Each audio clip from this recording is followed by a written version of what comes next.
UAE exchange പ്രവാസ ലോകത്തിലേക്ക് എല്ലാ മാന്യ പ്രേക്ഷകർക്കും സ്വാഗതം. വൈകല്യങ്ങൾ ഉണ്ടെന്നറിഞ്ഞിട്ടും മക്കളെ വിദേശത്തേക്ക് ജോലിക്ക് അയക്കുന്ന രക്ഷിതാക്കൾ എന്തിന്റെ പേരിലാണെങ്കിലും വരാനിരിക്കുന്ന ആപത്തുകൾ മനസ്സിലാക്കി അതിന്റെ ആഴം തിരിച്ചറിഞ്ഞ് മക്കളോട് കരുണ കാണിക്കണം എന്ന അഭ്യർത്ഥനയോടെ ഓർമ്മപ്പെടുത്തലോടെ ഈ ആഴ്ചയിലെ UAE എക്സ്ചേഞ്ച് പ്രവാസ ലോകം ഇവിടെ ആരംഭിക്കുകയാണ്. ഒരിക്കൽ കൂടി എല്ലാ മാന്യ പ്രേക്ഷകർക്കും സ്വാഗതം.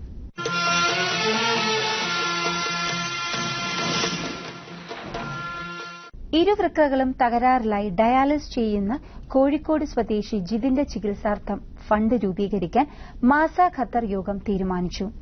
സിവിൽ എഞ്ചിനീയറിംഗ് പാസായ ജിതിന്റെ ചികിത്സാർത്ഥം നാട്ടിൽ പഞ്ചായത്ത് പ്രസിഡന്റ് കെ സജിത്തിന്റെ നേതൃത്വത്തിൽ ഉണ്ടാക്കിയ ചികിത്സാ സഹായ കമ്മിറ്റിയുമായി സമാഹരിച്ചുകൊണ്ടാണ് മാസ് ഖത്തർ ഫണ്ട് സ്വരൂപിക്കുന്നത്. വിവരങ്ങൾക്ക് ഈ ഫോൺ നമ്പറുമായി ബന്ധപ്പെടുക. 55 56 91 15 അല്ലെങ്കിൽ 55 50 61 47.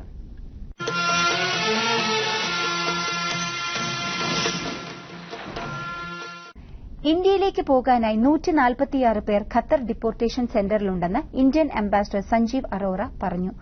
നിയമ നടപടികൾ പൂർത്തിയാക്കി ഇവർക്ക് നാട്ടിലേക്ക് പോകാം.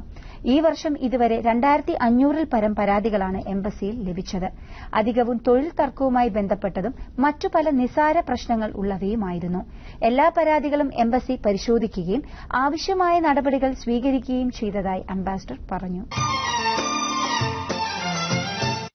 1981-ൽ കോഴിക്കോട് വന്ന് സഫിയെ വിവാഹം കഴിച്ച ഒമാനി സ്വദേശിയായ അബ്ദുള്ള ഹമൂദിനെ തേടിയാണ് അദ്ദേഹത്തിന്റെ ഏക മകൾ കൌസറും സഫിയയും ഇന്ന് പ്രവാസ ലോകത്തെ തേടിയെത്തിയിരിക്കുന്നത്.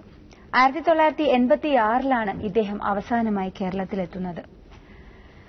മസ്കറ്റിലെ റൂവിയയിൽ മിനിസ്ട്രി ഓഫ് ഇന്റീരിയേഴ്സിൽ ഇദ്ദേഹം ജോലി ചെയ്തിരുന്നതായി ഈ കുടുംബത്തിന് വിവരം ലഭിച്ചിട്ടുണ്ട്.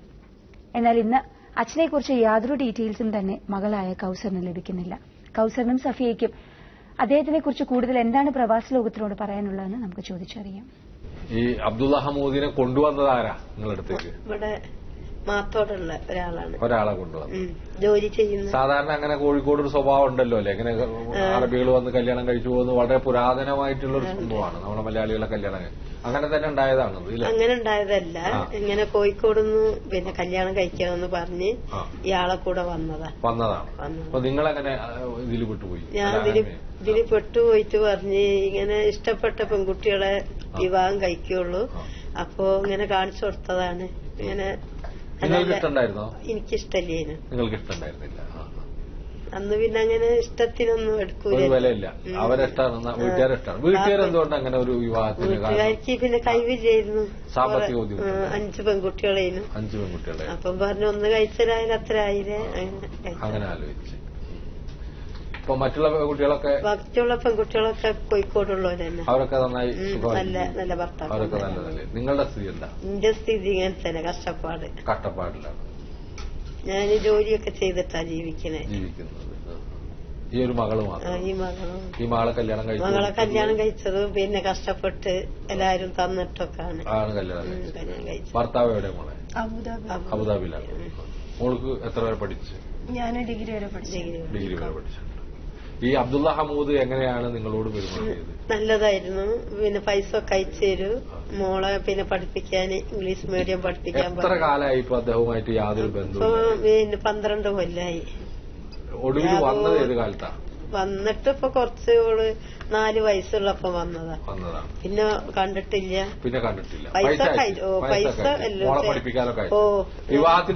വിവാഹത്തിന് പറഞ്ഞിട്ട് ആൾക്ക് കിട്ടണ്ടേ, ആളെ കിട്ടുന്നില്ല. എങ്ങനെയാണ് ആ ഒരു ബന്ധം അകന്നുപോയത്? അല്ലെങ്കിൽ അകന്നുപോയത് വെച്ചാല് സ്നേഹിതന്റെ വീട്ടിൽ പോയി വീട്ടിൽ വന്നതിന്റെ ശേഷം അങ്ങനെ നല്ലോണം പോലെ പോയതാണ്. പിന്നെ തിരിച്ചു വന്ന് എനിക്ക് കുറച്ച് ഫോട്ടോ ഒക്കെ തന്നീനു, അതൊക്കെ എടുത്ത് എല്ലാം പിന്നെ കൊണ്ടുപോയി ആളെന്നെ മുങ്ങിക്കളഞ്ഞ്. എന്താ പറ്റിയതെന്ന് അവിടെ പോയാലാണ് അറിയുന്നത്. നാട്ടില് വന്ന് എല്ലാം അറിഞ്ഞ് ഇനി സെഫിയനെ വേണ്ട, ഞാൻ ഇനി നാട്ടില് വരൂല. പിന്നെ പ്രസവത്തിന് സമയത്താണ് പിന്നെ പൈസ അയച്ചു തരുന്നത്. അതാരോ തെറ്റിദ്ധാരണ ആരോ പറഞ്ഞു കൊടുത്തിട്ടാണ്. ആക്കെന്തോ ഒരിക്കൊക്കെ കുറച്ച് കിട്ടിയാ മതിയല്ലോ. അങ്ങനെ നല്ല സ്വഭാവത്തില് വന്നതും ചെയ്തതൊക്കെ. പിന്നെ നിങ്ങൾ അന്വേഷിച്ചില്ല? പിന്നെ അന്വേഷിച്ച് പിന്നെ പിന്നെ പ്രസവത്തിന് പൈസ ഒക്കെ അയച്ചെന്ന് ഏത് ആസ്പത്രിയിലായാലും ഞാൻ വേണ്ടിയത്. കല്യാണത്തിന് വന്നില്ല? കല്യാണത്തിന് വന്നില്ല, ചെലവിനൊക്കെ അയച്ചെടുത്തുണ്ടായിരുന്നു. ഇപ്പൊ ഒന്ന് അന്വേഷിക്കുന്നതാണ് നല്ലതെന്നാണ് നല്ലത്. ഇനിയിപ്പോ ജീവിക്കാന് ബുദ്ധിമുട്ട് തോന്നുന്നു. അപ്പൊ ഇങ്ങനെ നമുക്ക് ഇതിനെപ്പറ്റിയൊന്നും അറിയില്ലായിരുന്നു. ഒരുപാട് ഉപ്പാന്റെ ഫ്രണ്ട് ഉണ്ട് മഹമ്മൂദ് എന്ന് പറഞ്ഞിട്ട്, അവരുടെ അടുത്ത് എന്റെ കല്യാണ സമയത്തെ ഞാൻ പോയിട്ട് അപ്പൊ അവര് പറഞ്ഞ് പെട്ടെന്ന് കണ്ടുപിടിച്ചേരാ ഫോൺ നമ്പർ ഇട്ട്. അപ്പൊ അവര് അവിടെ ആയിട്ട് പോയിണ്ടായിരുന്നല്ലോ. അപ്പൊ അവര് പറഞ്ഞു ഉപ്പാന്റെ പത്താക്കല്ലാതെ എന്താ പറയാ ഫോൺ നമ്പർ ഒന്നും തരൂല എന്ന് പറഞ്ഞു. അപ്പൊ എനിക്കൊന്ന് സംസാരിച്ചാൽ മതി, ഒന്ന് സംസാരിച്ചിട്ടുണ്ടെങ്കിൽ പിന്നെ എന്തായാലും എന്റെ സൗണ്ട് കേട്ടാ വരും എന്നുള്ളൊരു പ്രതീക്ഷ എനിക്കുണ്ട്. എന്നെ ഫോൺ ചെയ്യാറൊക്കെ ഉള്ളതാ, വീട്ടിന്റെ അടുത്തേക്കൊക്കെ വിളിക്കലുണ്ടായിരുന്നു, എന്നോട് സംസാരിക്കലും. എന്നെ കൊണ്ടുപോകാനും വേണ്ടി വരെ നിന്നതാ, മാരേജിന് മുമ്പ് കൊണ്ടുപോകാനും വേണ്ടി നിന്നു. അപ്പൊ ഉമ്മനെ കൊണ്ടുപോകില്ലാന്ന് പറഞ്ഞപ്പോ ഞാൻ പറഞ്ഞു ഞാൻ വരൂലെന്ന് പറഞ്ഞു. ഉമ്മ ഇല്ലാതെ ഞാൻ വരൂലെന്ന് പറഞ്ഞപ്പോഴാണ് ഉപ്പാക്ക് ദേഷ്യം വന്ന്. പിന്നെ അതിന്റെ ശേഷം പിന്നെ ഒരു ബന്ധവും ഉണ്ടായിട്ടില്ല. കൊണ്ടുപോകാനൊക്കെ എന്നെ പിന്നെ വിളിച്ചതാണ്. അങ്ങനെ പാസ്പോർട്ട് വേഗം എടുക്കാൻ പറഞ്ഞു. അപ്പൊ പാസ്പോർട്ട് എടുക്കാൻ പറഞ്ഞപ്പം പറഞ്ഞ് ഈ പിന്നെ റിക്വസ്റ്റ് ഫോർ ഇല്ലാതെ പാസ്പോർട്ട് തരൂലെന്ന്. അങ്ങനെയാണ് ഈ പോക്ക് ക്യാൻസലായത്. പിന്നെ വയറ്റിലായതിന്റെ ദിവസം പിന്നെ അത് നിന്നുപോയി. കൊണ്ടുപോകാനൊക്കെ പോയത് നല്ല മനുഷ്യനേനു. നമ്മളൊന്നും കൂടി ശ്രമിച്ചു നോക്കുക അല്ലേ? ഒന്ന് കണ്ടുപിടിച്ച് തന്ന വലിയ ഉപകാരം. എനിക്ക് കണ്ടില്ല, എന്നോടൊന്ന് എനിക്ക് ഫോൺ നമ്പർ ഇട്ടൊന്ന് സംസാരിച്ചാൽ മതി. സംസാരിച്ചിട്ടുണ്ടെങ്കിൽ ഫോൺ ചെയ്യൊക്കെ ചെയ്യും അത് അവിടുന്ന് ഗൾഫിന്ന്. പ്രവാസ ലോകം ഒമാനിലെ പ്രവർത്തകരോടാണ്. നമ്മളിതിനു മുമ്പ് ഒരു ഒമാനി കോഴിക്കോട് വന്ന് വിവാഹം ചെയ്തതിന്റെ ഒരു കഥ നമ്മൾ മുമ്പ് പ്രക്ഷേപണം ചെയ്യുന്നത്. ഇത് രണ്ടാമത്തെ ഇതാണ് ഇത്തരത്തിലുള്ള സംഭവമാണ്.